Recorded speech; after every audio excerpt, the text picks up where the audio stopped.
Boa noite. O programa Boca Livre de hoje entrevista o treinador do Botafogo, Serginho Chulapa.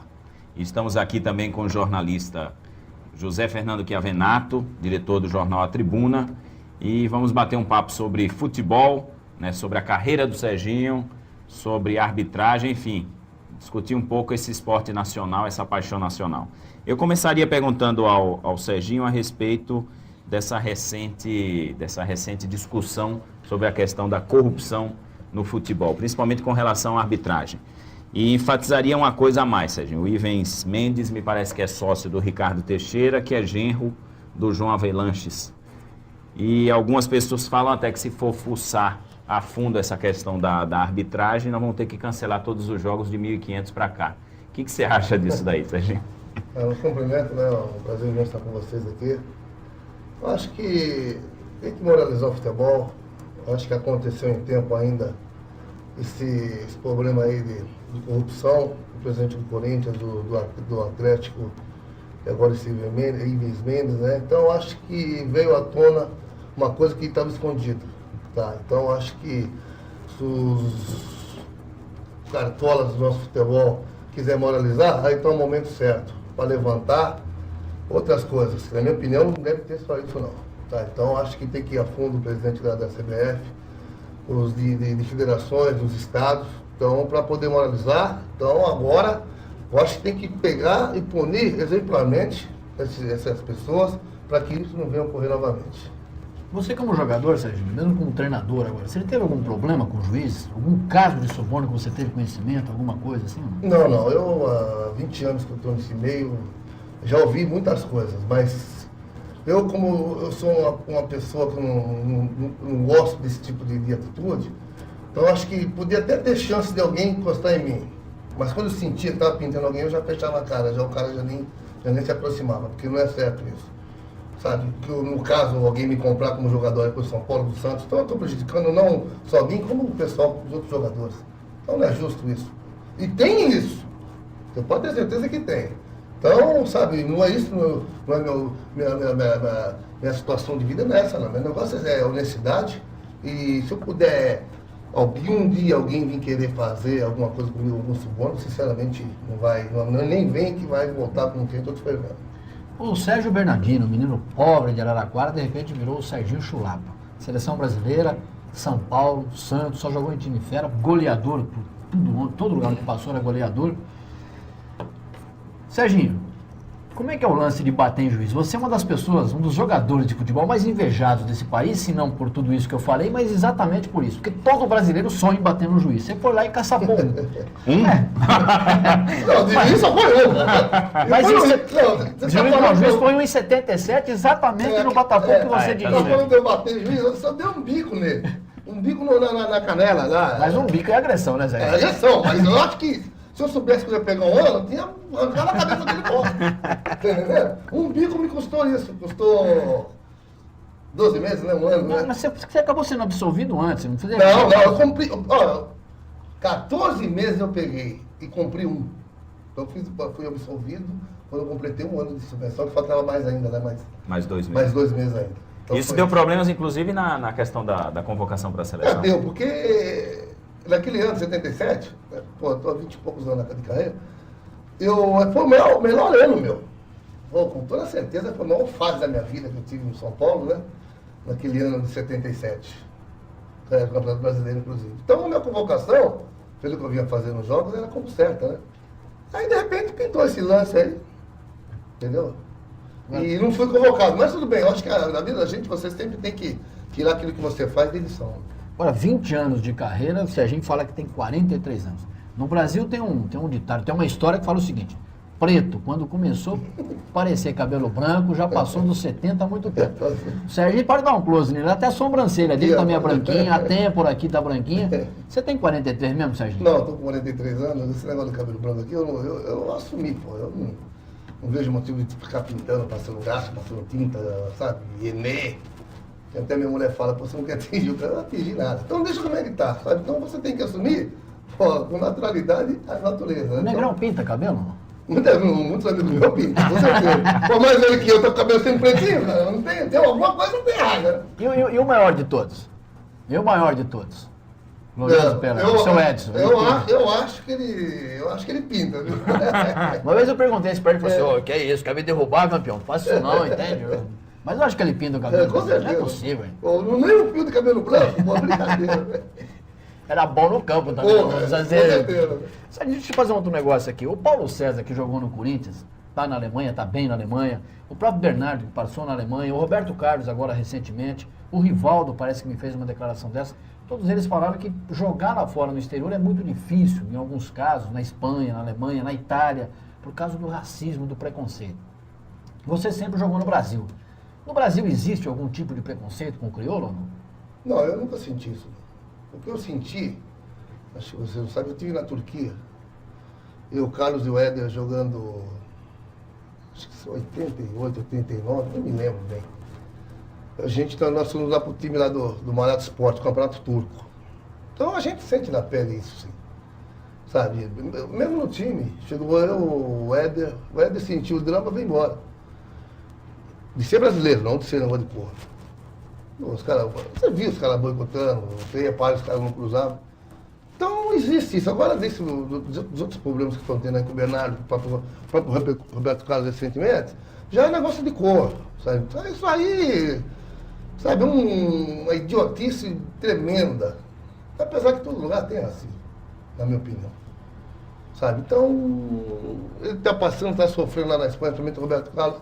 E lá fora, pode ter certeza que existe, não tem a menor dúvida. Principalmente ele ser brasileiro, e você sabe que ir no brasileiro num lugar, vai lá para jogar e tomar a posição do outro. Então, aí o ciúme... Aí tem ciúmes, tem racismo. Questão de sobrevivência. Sobrevivência. Pô, em Portugal mesmo. Eu estive lá no Marítimo, 87, nesses meados aí. Pô, não adianta vir falar que, desculpe a colônia, que é amigo, que é isso. Não é. Pelo menos do que eu sofri lá. O que eu sofri, que eu digo entre aspas. Porra, eu fazendo gol, tem um treinador lá, Manuel, não sei o quê. Eu cismou comigo. Sem Manuel. O Manuel Joaquim. Aí, eu tava gordo, que tava isso. Então, a gente sente na pele isso. Tá entendendo? Então, não adianta querer falar, Brasil é Brasil. Aqui, eu nunca passei por essa situação. Então, lá fora, você falou certo. Lá existe isso, com toda certeza. É forte. Eu tenho uma base também, igual você disse que eu não passei isso. Que dentro quando eu fui no Corinthians. Saí de 84, eu fui campeão em cima deles. Fomos jogar no Corinthians, então, ali, a situação foi diferente. Por que diferente? Porque tinha muita estrela junto. Eu sofri ali também. Entre aspas, né? Eu fiquei na minha. Você vai num lugar, assim, pegando esse meado seu, você vai num lugar que tem 3, 4 panelas. Pô, fiquei lá no meio, ficando convidando, pô, fica aqui comigo. Pô, é um time bom, era time para chegar, para disputar o torneio final em Tóquio. Então, como não tem união, era lobo engolir lobo, então o que tem no Brasil é isso.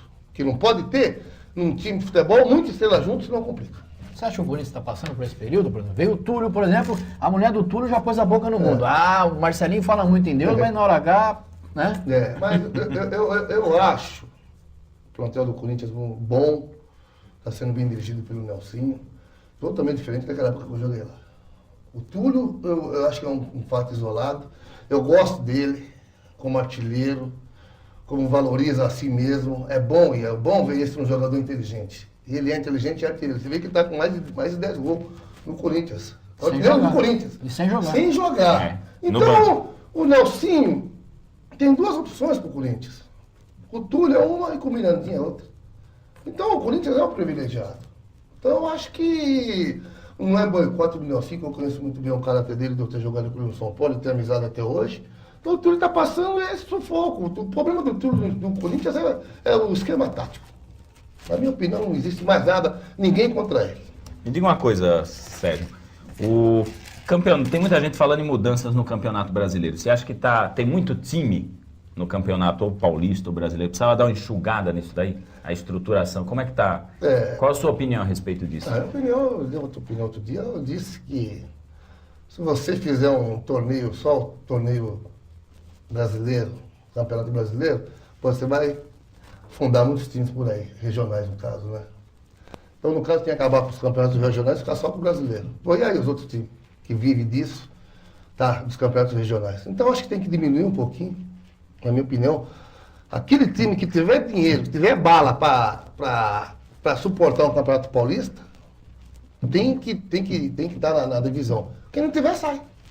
Eu penso dessa maneira. Mas é a lei do mais Não é forte. verdade? É a lei do mais forte.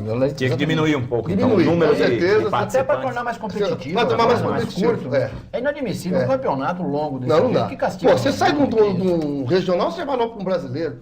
Pô, o Grêmio fez 5 partidas em 10 dias. Não, e num calendário Pô, absolutamente pô. que castiga jogador, Castiga torcida, jogador. o dirigente, castiga Não todos. vamos limpar os campeonatos regionais. É que você falou. Diminuir para dar tempo de treinamento, porque o jogador precisa de treinamento. Então, tirou a base do Botafogo hoje, quando eu vim, eles não treinavam. Pô, 4 domingos. Quando você tem uma semana, pô, você põe a mão pro céu e reza. Que você vai fazer aquilo que você quer. Então, o jogador hoje precisa de treino, precisa de aprimorar. Não fazer o jogador como máquina. Tá entendendo? Então, o problema do futebol brasileiro, na minha opinião, tá aí. Sérgio, você falou que o tal de Manuel lá no Marítimo, em Portugal, falou assim, olha, você tá gordo, coisa e tal. Eu lembrei do nosso amigo, o Maluco, o César Maluco, que jogou aqui. E uma vez eu estava conversando com ele, coisa e tal, chegou um repórter de Ribeirão Preto e falou assim, pô, César, você tá gordo. Ele falou assim, cavalo também é gordo, corre atrás dele, você pega. E você é um excelente criador de frases, né? Você tem umas frases também, tem umas tiradas fantásticas. Né? Isso aqui, isso é o start, é na hora? Como é que é esse espírito da coisa? Na hora, meu. Se você perguntar pra mim hoje as tiradas que eu fazia, eu só lembro de uma. Os caras falam, pô, você tá barrigudo, pô. Põe fogo na floresta, vê se o elefante é o primeiro a sair de lá. É uma dessas daí, mas é tudo que vem da cabeça, né? A gente viu mesmo na época do Marítimo não tendo gol, pô, eu era o artilheiro do time. Você está de bem com a vida, Sérgio? Graças a Deus, bem. Ó, eu tenho amigos, como vocês, uma média. Eu sou sincero nisso. Ter uma família por trás de mim que me ama. Ter uma mãe que, graças a Deus, está numa situação boa hoje de eu ter patrocinado ela a vida toda. Então, eu sou feliz. Eu tenho muitos amigos, moro em Santos, tenho um bar em frente à praia, eu tenho que estar feliz. Fazer Vamos fazer uma merchandising. Faz um Onde é que é o bar? merchandising, Rio 2000, opa, 4 mil. Pô, acabou de tossir. Passou a sessão de tosse do Sérgio. Vazou. Pode fazer um pouco de merchandising. Não, Como é o olha, nome como é o nome Vamos do falar do bar? Barril 2000 lá, ué. O Barril 2000, Ponta da Praia, Canal 6, não tem que errar, ou Inglaterra. Quando vocês já estão convidados, quando for lá para Santos, quem for de Ribeirão lá para Baixada. É bem em frente ali, o É aquário. em frente ao aquário, não tem que errar. Lá tem papo. Tem boleiro que Tem, frequenta lá? boleiro lá frequenta o Edu, Joel Camargo, Lima, Gilberto Costa, João Paulo, Pita. Então a gente... Tinha um time, né, do negócio, Eu- chamava Pier 11, Pier 17, coisa e tal. Não, a O gente... Dulcídio uma vez falou assim, ó, não desiste time de futebol, eles se reúnem que é pra beber, Pra eles não beber. querem jogar porra Mas o nenhuma. esquema é esse. Toda terça-feira à noite a gente monta um timinho lá nas 5 horas, começa a beber, e quando começa a dar 8 horas, a gente monta as traves no areião, a gente faz um joguinho lá. A concentração é 3 horas de Concentração, cachaça. 3 horas de cachaça. Aí depois às 8 o jogo, acaba às 9h30, e aí só Deus sabe que hora que vai terminar. Mas você tava falando pro Serginho se ele tava de bem com a vida, né? E a gente tava comentando aqui fora do programa, né, da situação de alguns jogadores que passam aí por experiências, inclusive internacionais, em clubes bons e, de fato, conseguem ganhar dinheiro, vamos dizer assim, razoavelmente. E acaba o fim da vida, muitas vezes, sem uma casa, sem um carro. Eu li recentemente o livro da vida do Garrincha, Estrela Solitária, que é uma coisa impressionante, né? A pessoa ascensão e queda... O Garrincha teve outro problema. Além de não saber guardar dinheiro, o Garrincha foi roubado pelo Botafogo Carioca. Também. Então, foi escandaloso. Mas falta um pouco de cabeça, não falta, Sérgio? Se a pessoa não... Sempre falta, né? Você tem uma base que eu estou falando com vocês aqui, miseravelmente hoje o jogador, ele tem 15 anos para ganhar dinheiro, se cuidando. Se não se cuidar, 10. Sabe que passa rápido. Né? O dinheiro vem da avó. Então, a gente vê tantos exemplos de jogador sem carro, sem casa. Então, eu acho, na minha opinião, miseravelmente, por baixo ele tem que ter uma casa para morar, um carro na garagem e um dinheirinho para viver. De tanta chance que tem na vida. Então, depois não adianta falar... Vamos supor, eu dou entrevista hoje e falo... Vocês perguntam para mim, pô, e os jogadores de hoje e tal? Pô, para mim eles são tudo mercenários. Não são mercenários nada. Eles estão aproveitando o espaço deles, pô. A vida curta. É efêmero, a vida Pô, é curta de rápido, jogador. então ninguém tem culpa que o pessoal não fez o pé de meia antes. Ninguém tem culpa disso. Pô, não tem culpa, você não tem culpa, ele não tem culpa, pô. Então cada um tem uma cabeça.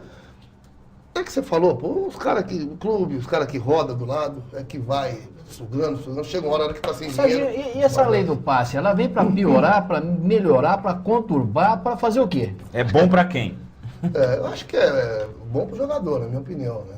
Então o jogador vai ter vai ficar torcendo para passar rápido, para pegar a lei do passe. Eu acho que nem tinha que ter isso. Mas não é um desestímulo, por exemplo, pro clube que quer investir. Na no- Europa funciona assim, funciona Na Europa bem. funciona bem. Agora precisa ver se vai funcionar aqui, né? O meu medo é esse, rapaz. Porque geralmente você vê tanta coisa por trás aí, esses empresários, por trás de jogadores. Então, sabe, eu sinceramente não sei o que vai acontecer. Eu espero que aconteça, que nem aconteceu na Europa, que acontece na Europa, porque vocês sabem que lá dá certo. Dá certo por quê? Porque lá é organizado. Lá a coisa é séria. Lá, além de ser organizado, o conceito do jogador é outro, do É atleta outro, é outro. é. Eu estava conversando ontem com o Paulo Altran e ele me falou assim, você pega, por exemplo, eu falei para ele, pô, mas com 74 anos, você já pensando que vai fazer um ano que vem de cinema, coisa e tal, porque eu descansar, ele falou, pô, você tá me chamando de velho? Eu falei, não, mas a idade recomenda. Ele falou, ó, num país onde o jogador que fez 30 anos é considerado velho, eu com 74, cada dia eu sou mais ator, cada dia ele é menos jogador. Com certeza. E basicamente é por isso mesmo, né? Lá na Europa, com 32, 33, o jogador está no ápice, está no auge. Não gosta esse Baresi do Milan? Exato. Seleções. Aliás, o Botafogo tentou o Baresi. Então, você tem uma base hoje, na minha opinião, eu acho que tem que mesclar. 30 anos aí, idade certinha. Eu, com 30 anos, quando fui pro Santos, fui campeão paulista, pô. Depois fiquei mais 4 anos no Santos, com 34, e aí, passou dos 35, até tudo bem. Tá, tudo bem mesmo. Você vê, o Carrasco voltou a jogar outro dia aí. 47. 46, 47 anos. Então você tem tudo na cabeça. Eu vou falar pra você uma coisa, sinceramente. É que eu tô já relaxado. Um pouquinho menos, vou falar pra você. Com 43 anos, dava pra encarar aí um Meio tempo. tempinho, dava, né? Mas o Botafogo fez 11 gols no campeonato, pô. Mas eu cheguei, já tava mal fisicamente, tá pior que ele, né? Mas vamos falar um pouco do Botafogo, a gente não tinha ainda comentado. Quais foram os problemas, os maiores problemas do Só antes de falar Botafogo? do Botafogo, explicar o seguinte, vamos explicar que esse programa está indo pro ar com 2 jogos de atraso. Nós estamos gravando no sábado, esse programa está indo no ar na quinta-feira. Tem o Araçatuba. O Botafogo, se Deus quiser, pelo amor de Deus, o Botafogo já ganhou domingo do Araçatuba e ganhou ontem da Santíssima. Da Portuguesa Santista. Então o Botafogo pecou muito. Campo para treinar, que eu fiquei sabendo. Pô, quando eu cheguei aqui, eu fiz um treinamento de bate-bola, chute a gols com ele. Pô, ele mandava a bola lá para arquibancada, as pernas doendo. Falei, pô, vocês não estão fazendo isso? Pô, nunca fizemos isso aqui, desde janeiro até na pré-temporada. Não metendo pau no Jorge Vieira, muito pelo contrário. Então, eu acho que o Botafogo já começou a errar por aí. O Botafogo ficou 16 partidas sem ganhar. Isso não existe no futebol brasileiro. Na minha vida, nunca vi. Já vi até 8. Pô, mas 16... O Telê não resistiu a 6 empates. Não no resistiu São a 6 Paulo. empates no São Paulo. Então, não preciso falar nada pra vocês. O erro estava aí. 16 jogos. Porque você tendo uma mudança de treinador, podia ser eu, podia ser outro. A motivação é melhor, é mais. Pô, na minha opinião, quando deu 4, 5 partidas ou até 6 sem ganhar, pô, tinha que limpar, tinha que tirar o Jorge Vieira. Se acontecesse comigo também, se não ganhasse, pô, tem que tirar o Serginho. Se outro ganhar, tem que tirar. É verdade que quando acabou o jogo contra o Mogi Mirim, o Botafogo ganhou, coisa e tal, o pessoal estava tão desinformado, tão desacostumado com a coisa, ganhar? que chegaram para você e falaram assim, o que nós fazemos agora? Nós vamos festejar, ué. Não, o Botafogo, você vê, depois de 16 partidas, o time não ganhava de ninguém, ganhou do União São João, ganhou do Mogi. Te traz tranquilidade, te traz entusiasmo, te traz alegria, te traz confiança para as próximas partidas. Então, sabe, eu aprendi a gostar do Botafogo esse mês que eu estou aqui, por quê? Porque eu estou vivendo o Botafogo, me envolvi no Botafogo. Eu só acho que você vem no momento errado. Não no momento, sei, eu momento entendi, crítico, crítico, agudo, né? Eu vou te falar uma coisa. Você vai fazer sucesso no Botafogo, eu tenho certeza que essa diretoria vai te manter aí para o Campeonato Brasileiro, esse brasileirinho que vai ter aí. Até porque você vai ter tempo de arrumar o time, montar o time, eu vou montar o time, time vai ser montar teu. o time. Sabe, eu vou dar essa parte falando, vocês me conhecem, pô, eu sempre fui humilde na minha vida toda. Então, eu queria estar um jogo aqui contra o Brigante Santista. Que pra mim, Aquela se derrota. por infelicidade o Botafogo sair, aquela derrota que vai fazer a falta aqui dentro de casa. Eu só queria estar dali pra frente. Ou a história era outra. Jogador, você tem que gritar, você tem que apelar, você tem que falar, pô, você vai brigar com você lá fora, você tem que falar tudo isso. Então o Botafogo hoje é o Botafogo de garra e de vontade. Então, por isso que eu falo para vocês que a gente tem uma perspectiva muito grande de sair desse estado. E a diretoria está prometendo alguns reforços? Não? Não, eu pedi 4, né? Aí me tiraram 2. Mas tudo bem. Já está em déficit de 6. Já tem déficit de 6, né? Mas eu acho que a diretoria fez o maior esforço, tentou pegar jogadores aí nessa altura, porque o jogador vê que o time tá meio naquela situação, tá caindo, depois eles perdem 100, perdem 200, perdem 300, e assim não vai dar, né? E o problema é o seguinte, o Botafogo, como todos os demais times do futebol paulista, excetuando-se Corinthians, Palmeiras, São Paulo, aqueles que a gente já conhece, Os não grandes. tem dinheiro. Não Luta tem com absoluta falta de patrocínio. Então, outra coisinha só para colocar para vocês, a situação do Botafogo, os times de interior são todos iguais. Todos iguais, é Guarani, é Botafogo, é União São João, provamos isso que ganhamos deles, ganhamos dos 2 times melhores, na minha opinião, Mogi Mirim e União São João, como muita gente não estava acreditando. O Botafogo ia ganhar, pela situação que vinha. Então, o Botafogo está nessa situação por quê? Errou mais. Tá entendendo? E quem erra mais, acaba se prejudicando. Em terra de japonês, quem erra mais acaba dançando. Acaba dançando. Serginho, 20 anos de carreira, goleador do Campeonato Paulista, o campeonato mais disputado do planeta, você no auge da sua forma, cabelinho bonitinho, magrinho, você andava com umas camisas de seda bonitas, você andava metido mocassim e tal. Você brigou mais ou papou mais? Acho que eu papei mais. Papou mais? Com certeza, isso aí... Dava para escrever um livro? Inclusive, O Pelé fez 1000 gols, você fez 1000 papadas? Não. O livro vai sair, viu? Vai sair. O pessoal do jornal lá de São Paulo, do Notícias Popular, né? O cara me convidou e vamos acabar essa bagunça aqui, vamos sentar para ver o que a gente faz. Né? Mas você vai contar essas Eu histórias? vou contar tudo. Não? Vou contar tudo. Não vou mentir. Não.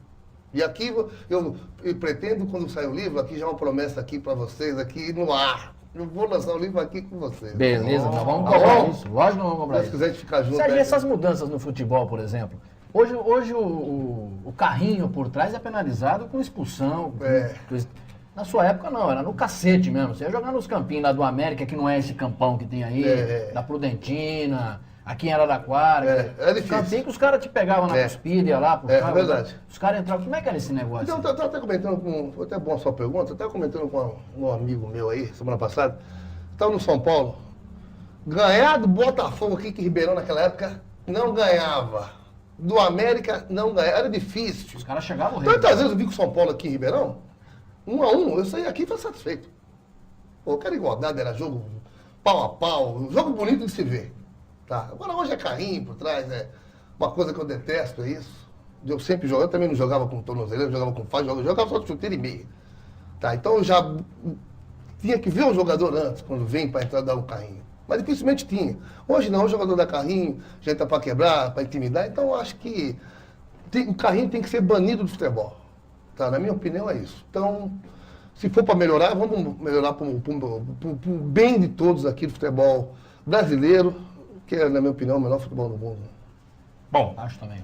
queria agradecer ao Serginho a oportunidade desse Mas já bate-papo acabou? Você ia agradável. falar mais? Nós vamos convidar mais uma Tá vez, bom. né? Nós vamos trazer aqui para ele lançar o livro dele. E daqui a pouco a gente volta com o Wilson Tony aqui para o nosso bate-papo, junto com o jornalista Zé Fernando Chiavenato. Obrigado, Serginho. Tá. Sucesso. Espero que os 2 jogos Eu tenham... espero que quando esse programa for pro ar, a gente já tá assim. Com certeza. Macuco Se Deus quiser. Macuco Não, quente, no Imbornal. quente, vai dar certo sim. Macuco no Imbornal. Agradecer rapidinho aqui vocês pela oportunidade, um papo gostoso, adorei aqui o programa de vocês. E vou cobrar outro convite mais futuramente, tá bom? Com certeza. Daqui a pouco com o Wilson Tony. Só um minuto. Voltamos ao Boca Livre, lembrando a vocês que passará todo dia, toda quinta-feira, às 10 horas da noite, e repete no domingo, às 9 horas da noite. Agora, no nosso bate-papo, estamos aqui com o José Fernando Chiavenato, e o nosso convidado do bate-papo é o Wilson Tony. O Tony estava até comentando antes, aí, um pouco antes, sobre o meu conhecimento futebolístico, Tony. Agora nós não vamos conversar sobre futebol, podemos até, mas o objetivo... Porque se resolver conversar sobre agricultura, eu vou embora. No outro programa nós fizemos no AgriShow, aí o Zé Fernando ficava totalmente perdido. Ele dizia que um terreno baldio na cidade, para ele, era um Mata Atlântica. Eu tava falando comentando isso. Aliás, a única diferença entre É a eu e mesma Zé coisa Fernando o meu é que futebol. um buraco no asfalto, para mim, é uma terra terrível. Não, eu detesto essas coisas. Eu tava falando pra ele assim, eu sou urbano. Eu detesto música sertaneja, leite tirado nas tetas da vaca, sentar na porteira, né? usar chapéu, eu uso chapéu, mas chapéu é, sabe, Não é um na chapéu Argentina, não é um chapéu de... Para com essas bobagens, isso aí não é pra nós. Respeito o homem do campo. Mas, Claro. Tony, normalmente aí, quando a gente traz um convidado, esse bloco especialmente, a gente, normalmente, alguém propõe um tema ou 2 temas e a outra escolhe para a gente discutir sobre. Se você quiser, pode propor aí pelo Não, menos proposta de vocês. 2 temas. Então, Zé Fernando, O que eu fiz? propõe um tema. O que eu fiz? Olha, eu gostaria de falar sobre um tema. O Tony, radialista de sucesso, jornalista bem sucedido, político bem feito, um dos nomes mais públicos do momento. Eu queria falar sobre corrupção. Corrupção. Corrupção. Pegar Bom esse, tema. pegar esse, Tá na moda, né? pegar esse exemplo Desde desse 1500. safado, canalha, Do Brasil. mau caráter desse Ivens, não sei das quantas. Ivens Mendes. Ivens Mendes, porque realmente é um negócio absurdo. O Brasil tem, no futebol, sua maior paixão. Não é a bunda da Carla Pérez, não. Eu acho que o futebol é a maior paixão nacional. Porque o futebol consegue unificar a família. Quando tem jogos da seleção brasileira, a família toda está sentada ali. Pai, mãe, tia, periquito, papagaio, sobrinho. É até afilhado, motivo de isso, reunião. A bunda da Carla Pérez, só o dono da família e os meninos gostam. A mulherada já fica... Então o futebol é a união nacional. E de repente consegue ter um futebol confuso, absolutamente canalha, descaracterizado de tudo quanto é coisa que você possa dizer assim. Não há um adjetivo que você possa dizer assim, puxa, isso aqui é bom. Eu proporia esse aspecto aí. Corrupção no futebol. Mas imagine você, se com isso tudo o futebol brasileiro consegue ser tetracampeão do Exato. mundo. Você já pensou se alguém tivesse alguma coisa séria, bem feita, bem Então, organizada? já vou perguntar para você de cara. Você acha que, por exemplo, com tudo isso, a Copa do Mundo de 94, nos Estados Unidos, não teve maracutaia? O Brasil foi campeão só no futebol mesmo? Um eu futebol acho desse tamanho? Foi a pior Copa do Mundo de toda a história de quantas foram disputadas, né? Tanto é que ela não teve vencedor. Uma Copa do Mundo que termina em disputa de pênalti, uma Copa do Mundo que não acabou, né? Se você chegar e perguntar quem fez os gols da Copa do Mundo de 58, quando o Brasil foi pela primeira vez campeão na final contra a Suécia, eu sou capaz de te dizer. Se você me perguntar quanto é que o Brasil ganhou de 3-1, quem fez os gols contra a Tchecoslováquia em 62 Mariano no substituindo Chile, Pelé. eu sou capaz de me lembrar, inclusive o frangaço do goleiro que soltou a bola para o Vavá num cruzamento do Djalma Santos, fez o último gol. Se perguntar na Copa de 70, até a criançada que ainda não tinha nascido sabe a escalação, sabe como é que foi. Como é que era a escalação desse time? Como é que o Brasil foi campeão? Não, o maior há artilheiro, 2 anos o maior atrás? artilheiro do Brasil na Copa de 94 foi o Bádio. Exatamente. Que Foi? bateu o pênalti lá em Bateu cima. o pênalti lá nas estrelas. Igual aquela que eu vi do Merecia Botafogo. um busto, né? É igual o Bádio, eu só vi um igual. Aquele do Botafogo aqui em Ribeirão contra o Português Santista, né? Não, mas o Botafogo já é um caso perdido, Nossa né? Pelo Senhora. amor de Deus. Mas, ó, mesmo aquela Copa de 62, né, o pessoal estava comentando aqui de um árbitro chamado João Edson, que na Copa ficou uma cena chocante, né, do Newton Santos contra a Espanha. É que ele saiu um passo a fora. Ele saiu um passo. Ele fez o pênalti. E era justamente esse João Edson, disse que era o mala preta na Copa de 62, que foi um Não é vexaminoso. João Edson, é João Etzel. Etzel. É com T. É Ah, Etzel. João Etzel Filho. É, João Etzel Filho. João Etzel Ele Filho. era o juiz brasileiro na Copa Isso. do Mundo. E, inclusive... E é verdade que ele era o Olha, se mala ele da era história? o mala, eu não sei. Mas que aquele pênalti foi escandaloso, foi. Até porque o Brasil perdia de 1-0 para a Espanha, que era tido como um dos maiores Isso. times do mundo na época, com Puskás, Os De espanhóis Stefano, etc. E o Newton Santos fez o pênalti e deu um passo para fora da área. E foi apitada uma falta. E depois o Brasil virou o jogo em 2-1, com 2 gols do Amarildo, e passou para as semifinais. Ô Zé, pode chamar de Zé, né? Claro. Quantas Aliás, pessoas te chamam Zé, de Zé, estamos tudo em casa. Quantas pessoas te chamam de Zé, né? Olha, de Zé ninguém. De Zezé é um monte de gente. Mas de Zé acho É porque Zezé é apelido de casa, né? É. Agora, de Zé, acho que ninguém. Aliás, de Wilson ninguém, né? Outro dia eu fui fazer um cadastro numa loja. Pois não, seu Wilson, não é comigo mesmo? É igual a mim, Odônio. O Zé, o Tony é da Vila Tibério. Índio da mesma tribo. E da mesma tribo, eu sou da Vila Tibério, quer dizer, a gente tinha no Botafogo um Botafogo de Valdomiro Silva, do Costabre, do Chiquinho Oranges, tinha Fadel Dai, esse pessoal todo que era diretor do Botafogo. O João Edson já atuava no futebol paulista e aprontava barbaridade. Tem uma história desse tempo que eu acho genial. Eu não sei se foi com o João Edson, mas eu contei outro dia, inclusive, no programa de rádio, e vou repetir aqui porque eu acho genial. Havia um come-fogo em que os dois times, obviamente, queriam ganhar. O Valdomiro presidiu o Botafogo e o Mário Risse presidiu o Comercial. Então diz que o esquema era acertar o árbitro. Então diz que os dois viajaram para São Paulo e primeiro chegou lá o Valdomiro. E aí disse ao árbitro, ó, se eu ganhar o Come Fogo, como é que funciona? Eu vou falar um número teórico, até porque dinheiro no Brasil muda tanto que você não sabe o nome. Mas imaginemos aí que a coisa fosse na base de R$1.000. Eu disse, olha, como é que é? Não, R$1.000 para ganhar. Aí eu falo, não, tá certo, R$1.000 para ganhar, tá combinado. Eu disse, mas se empatar 500 tá bom, né? Eu falo, melhor, menos mal, né?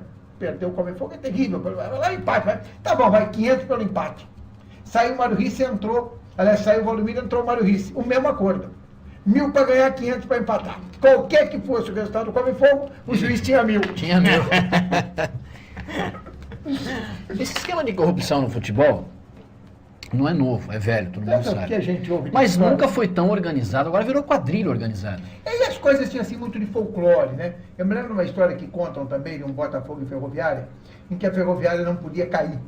E o técnico da Ferroviária era o Agnelli. Então diz que o juiz roubou do Botafogo tudo o que podia para a Ferroviária ganhar. Mas tudo, diz que não tinha mais jeito de roubar. Pênalti, o Botafogo não podia passar no meio de campo porque era impedimento. E a Ferroviária não fazia gol, não fazia gol, não fazia gol. Faltando 5 minutos para acabar o jogo, o Botafogo fez um gol num impedimento escandaloso, mas no impedimento daquele assim, o último back estava 20 metros atrás do centroavante. O juiz, ao invés de correr para o meio de campo, correu para o banco da Ferroviária, virou para ele e disse assim, e vai valer, porque o teu time é muito ruim. Quer dizer, não basta subornar, tem que jogar um pouco. Né? Mas não. No caso do Botafogo, gente, nunca vi um campeonato em que o Botafogo, não vou nem dizer que tenha sido ajudado pela arbitragem, mas que não tenha sido atrapalhado pela arbitragem. Olha, o Botafogo teve 4 jogos nesse campeonato, 4 jogos seguidos, sequentes, 4 pênaltis. 4 pênaltis. Só fez um. Só fez um. Fez o último, e esse mesmo ele bateu na mão do goleiro antes de entrar. Exatamente. Quer dizer, você imagina, um time numa situação dessa, não tem jeito, não há quem salve, né? Porque quando você viu um time tomar um gol fora de casa, num 0-0, aos 42 minutos, e o árbitro apitar um pênalti aos 44 a favor, fora de casa. Isso aconteceu com o Botafogo lá em Araçatuba. O Botafogo estava 0-0, tomou o gol aos 42, o árbitro apitou o pênalti aos 44 e o Botafogo fez a favor de perder. Quer dizer, o Botafogo só perdendo o pênalti, perdeu no mínimo 3 pontos nesse campeonato. Ou mais, porque contra a Portuguesinha se faz aquele, tinha selado a história em 2-0 não e estaria acabado nessa o jogo. situação. Hoje o Botafogo teria no mínimo 20 pontos. Não diria que estaria aliviado, mas estaria pelo menos muito menos fora da área de risco, né? Mas essa coisa da corrupção no futebol também não tem um pouco do afastamento dos clubes, do controle disso daí? Porque você tem uma justiça própria, parece a justiça militar, que julga... Meio castrense. Que julga os militares, isso, quer dizer, a impunidade, a sensação de impunidade é uma coisa complicada. Eu acho que isso daí, se a gente conseguisse promover uma mudança nisso, talvez trouxesse mais abertura. A gente estava batendo papo com o Serginho aqui, e num dos intervalos o Zé Fernando usou a seguinte expressão. Eu perguntando para o Serginho onde é que ele nasceu, ele disse que tinha nascido em Araraquara, e o Zé Fernando disse assim, pô, se você tivesse jogado na Ferroviária e batido no juiz, você tinha sido preso, degolado, expulso do país e tal. Não estava na Ferroviária. Isso mostra que realmente há uma justiça para os grandes e uma justiça para os pequenos. Uma para os maiores e outra para os menores. Mas vamos conversar um pouco mais sobre isso daqui a pouco. A gente volta já. Bom, houve um levante aqui durante o intervalo, a gente acabou destronando o Odônio, porque o entendimento dele de futebol é fantástico. Ele entende tanto de futebol quanto eu de física nuclear. Se depender de eu apertar o botão para mandar um foguete para a Lua, é o que ele entende de futebol. Mas é brincadeira olhando daqui. Que esporte que você gosta, afinal de contas? Olha, que você entende? Pelo amor de Deus. Fala natação. Natação dá pra... Natação? Dá pra mexer. Mas se esporte não é aquelas meu forte. braçadas do Xuxa, por exemplo, que ele tem uma braçada assim, quando ele nada o borboleta dele. Se molhar a asa, nada. Eu tenho uma pergunta. Não, ele falou que entende natação. Não, que tem uma pergunta melhor para ele. Eu entendi Como é que nadar. faz a troca de bastão no revezamento de 4%? Pela vez, passa o bastão, quero saber da natação. Não, porque nos 2 últimos programas foram gravados lá na... Foi a minha Ah, no vingança. show? Foi a minha Eu vingança. não entendo nada de agricultura, não domino realmente. Ele ficava a área. boiando assim. Plantação rasteira de jácaras. Mas ele falava tudo, coisa e tal. Eu ficava olhando, mas não é possível que alguém entenda disso. E ele entende, o homem entende tudo. Na agricultura eu entendo. O de esporte é muito, muito ruim. Mas nós estamos aqui com o Então vamos Tony. falar de hipismo rural. Hipismo rural. Isso. Vamos Pelo menos lá. a Lia. Eu tenho um amigo que é sócio atleta da Ípica de Ribeirão. Você vai falar, declinar o nome dele, não? Posso até declinar, pra mim não tem Tem problema. um monte de sócio atléticos aí. Alguns com carteirinha e outros sem. Me contaram uma boa de português. Você estava falando do Manuel, na hora ia colocar a piada do português. Disse que teve uma chacina semelhante à de Diadema, lá em Portugal. Aí morreram 8 pessoas lá no local do crime e 8 na reconstituição. Eles fizeram. Mas já que você vai contar em português, deixa eu contar uma de russo, né? Ligou-me o Cláudio Alvarenga, que é conselheiro do Tribunal de Contas e grande amigo, né? E o Claudinho, São Paulino juramentado, não podia perder a chance de me gozar, né? Tanto que o Palmeiras contratou um grande goleiro, que é um goleiro russo, sensacional. Eu falei, mas como? Não ouvi nada no noticiário. Ele disse, agora pelo nome você vai identificar o goleiro. Eu falei, quem é? Ele disse, e leva 9. 5 do Corinthians e 4 do São Paulo. Aliás, o Palmeiras que se cuide realmente, né? Porque, pelo amor de Deus, que tá tomando de gol essa defesa. O Palmeiras me mostrou o seguinte, é um time absolutamente frágil. Vocês vão insistir em continuar falando de futebol. vamos Vocês falar- querem que eu fique boiando Não, mesmo, essa é a eu ideia? quero que você entenda. O Palmeiras, eu sou corintiano, lógico. O Mas não Zé, tem culpa, o não. Zé é palmeirense e o Odônio é São Paulino, não? Eu não, É, mas sou o Corinthians é palmeirense. meu Ah, palmeirense também? Sou Pô, eu tô em palmeirense. desvantagem No meu aqui. tempo, você pode ficar, você está quase empatado porque o Corinthians é meu segundo time. Não é um jogo Primeiro do são Corinthians que eu todos- não torço para ele, não. Eu Contra. torço loucamente. Aliás, a única vez que eu torci na vida para o Corinthians foi contra o São José dos Campos. E o Corinthians perdeu de 2 a Perdeu de 0. 2 a 0. Acho que errado sou eu, viu? Não, eu tenho, por exemplo, meu primeiro time é o Botafogo. Depois do Botafogo, meu segundo time é o Palmeiras. Antes vem todos. Eu esqueci de falar pro Serginho, aquele ali no último programa ele chegou e falou assim, você sabe qual é a diferença entre a Xuxa, o Silvio Não, Santos... é o Silvio Santos. a Xuxa, o Silvio Santos e o Botafogo? Não. A Xuxa é no sábado, o Silvio Santos no domingo e o Botafogo Botafogo na na segunda. segunda. Tá bom. E ele torce pro Botafogo, hein? Sou conselheiro, com muita honra. sou Eu também do sou Botafogo. conselheiro do Não Botafogo. tem. Fica vendo que aqui nós somos todos tricolores Vocês que juramentados. deram aqueles conselhos para ele perder 16 jogos? Não. Não, Botafogo, esse conselho não são nossos. O Botafogo já tá ruim das pernas faz tempo. Esperemos, né? Que após o programa nós vamos ter Tomara um que a gente esteja falando aqui, o Botafogo Já- ontem tenha ganho da Santista já lá tenha em se Santos, livrado. no domingo já tenha batido no Araçatuba. Preciso dizer que nós estamos gravando isso no sábado. Não, Nós estamos eu pensando, falei "Nossa, isso o povo está inclusive, falando já. besteira. Já anunciei no... Nós estamos, amanhã é o jogo com a Araçatuba, na nossa realidade cronológica, na nossa realidade do programa, foi no domingo passado. Gente, e a venda da Vale? Opa, vendeu. Aliás, o maior cheque da história, né? Nunca vi isso na vida, mostrar o cheque como grande 3 destaque. bilhões. Para mim, uma política de entreguismo. Lamentável, eu acho que o país perde muito com isso. Eu acho que nós não podemos partir para esta realidade de privatizações, especialmente daquilo que tem mais ligação com a nossa realidade, que é o patrimônio natural desse país. Eu não gosto da ideia da venda, eu acho que realmente, para o país, é um profundo prejuízo, aliás, um irreversível prejuízo. Mas quem é que se preocupa com isso? Infelizmente, ninguém. Eu sou favorável. Você é favorável, verdade? Eu escrevi até um artigo no jornal do Zé Fernando falando a respeito disso.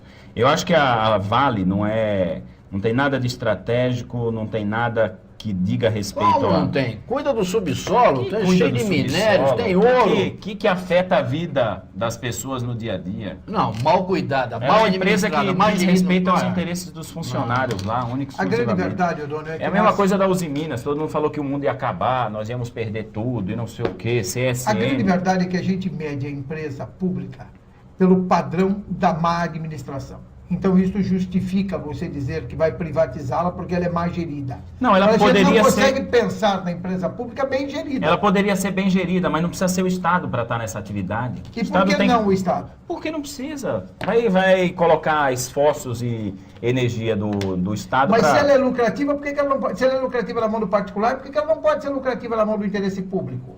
Lógico Por que que pode. nós vamos vender uma lógico que pode. CETEP como Me a de Ribeirão diga- Preto por um valor que é inferior à sua receita anual? Foi E vendido. vender 50% dela. Então, na verdade, estas coisas, na minha opinião, são terríveis. Então, você imagina, por que ninguém quer privatizar a Transerp? Devia privatizar a Transerp também. Porque Isso ninguém quer. Ah, claro. Então, o que eles querem? É fatia boa. Então, o poder público tem que Mas- sair da fatia boa para dar para o poder privado. Mas Agora, o Estado, fatia o papel ruim- do Estado é esse, Tony. O papel do Estado é a educação. Você vai privatizar a educação e a saúde? Não vai privatizar a segurança pública também. Então. Agora, você não vai perder receita da chance de fazer uma administração Transporte é boa. a mesma coisa. Se você me disser que você está jogando dinheiro público para gerir empresa pública mal administrada e que dê prejuízo, realmente eu não sou a favor. Mas se você conseguir gerir a empresa pública de forma que ela seja lucrativa e competitiva e possa gerar recurso para finalidade principal do Estado, eu sou absolutamente a favor. Se você fizesse a Vale ser lucrativa e conseguisse passar o valor dessa lucratividade para as funções fundamentais do Estado, que são educação, segurança, saúde, eu acho que estaria tudo certo. Agora, vender porque ela é mal gerida, não dá. Aí Não, mas não é... lamentável. Vamos vender. Acho que não sei esse deixa eu argumento. vender. Deixa eu vender meu peixe de pai aqui. Eu trouxe só 2, a molecada vai ficar devendo. Porque para com esse negócio de dar sinal aqui. Ele fica com esse negócio de... Ele tem um problema no dedo. Deve ter. Acho que está associado ao sobrenome dele. Deve ter. Eu trouxe 2 aqui, eu vou passar um pro Odônio e um pro Zé Wilson Antônio. Deixa eu te entregar o teu já. Busca poética? Busca Você tá- poética. Não, mas não é meu, não. Ah, É. Fernando José Chiavenato. Fernando José Chiavenato, que é meu filho. Muito melhor que o estudante. pai. Mas sem dúvida. Aliás, nesta Mutação família se salvam genética, né? 2, viu? O tio e o sobrinho. Ah, é verdade. E o meu filho lançou esse livro, ele é estudante de Sociologia em Araraquara, aí fez o livro e tal, com patrocínio da Unesp, do Jornal Tribuna, obviamente. Eu estou passando aqui o livro. O livro é ótimo, não é porque eu sou pai não, mas o livro é bom mesmo. Olha, eu ainda não li, mas recomendo, viu? Porque eu conheço o autor. E conheço o tio do autor também. Agora, também conheço o pai, né? Que eu vou fazer. Fernando, eu vou ler. Nada é perfeito. Eu vou ler e depois eu emito a minha opinião. Faça Eu uma gosto de questão. poesia. Faça uma questão. E olha aí, olha aqui, ó, na página 47, o primeiro agradecimento, Pouco Filho Coruja, era o primeiro nome, Zé Zé Fernando. Fernando. Eu acredito em mutação genética. Não, mas o- a não, mas o espécie livro- vai evoluindo a partir da É, mutação. evolui, lógico. Né? Vai Mas o dando livro é uma- bom, o livro é bom. Pode ler que é bom, o livro realmente é muito bom. Tá ótimo. Bom, já vendi o peixe. Já. Se ele der outro sinal daquele negócio lá, o que é o sinal agora? É para acabar. Não, ainda não. Não é Ainda para não. acabar? Não, Se o- for para acabar, vamos fazer o seguinte. Vamos acabar o programa, mas o papo estava tão interessante e o Zé foi muito mal aproveitado que ele acabou entrando na rabeira aqui. Eu proponho aqui, como parte interessada, eu tenho 11% de horário do programa aqui. Olha, aqui é tudo assim. Né? 11%. Aliás, quem tinha mais aqui era o Cotas. Gofeto. Ah. Era o Gofeto. Aí E além disso, ele é hipócrita, né? Porque isso já estava tudo combinado, É de lógico. convidar ele, não sei o Lógico. quê, BBB. Mas eu Agora ia ele falar fala como pro se fosse uma Odônio. coisa O Odônio, espontânea. como comandante do programa, convidar o Zé. Fala pro Zé vir no próximo programa aqui. Democrática. É, né? uma coisa, é uma falsidade. Televisão é assim mesmo, não sei se acostuma, então tudo combinado. Nada se cria, tudo se Nós vamos copia. convidar o Wilson Alô, Tony, vai alô, estar aqui pra Terezinha, gente ué. conversar. E não vamos conversar de futebol, né? pelo amor de Deus. Até para você participar. do Até para papo. poder participar Eu do não tem papo. problema não. Deu tempo de eu decorar o meu improviso e eu volto. Nós vamos conversar então com o Wilson Tony na próxima semana. Lembrando a vocês que o Boca Livre está toda quinta-feira às 10 horas da noite no canal da cidade, canal 20, e eu tenho uma repete aos recomenda- domingos. E eu tenho uma recomendação às 9 da especial do noite. Cachaça. Eu tenho que trocar de camisa para parecer que foi na outra semana, não? E Exatamente. você trouxe outra camisa? Trouxe, tá lá. O Cachaça prometeu. Ó, eu quero ver quem é que vai trocar de camisa aqui no... Eu também vou trocar de camisa. Eu Até sou a próxima eu semana. sou obrigado a ir em casa, descansar uma semana e voltar.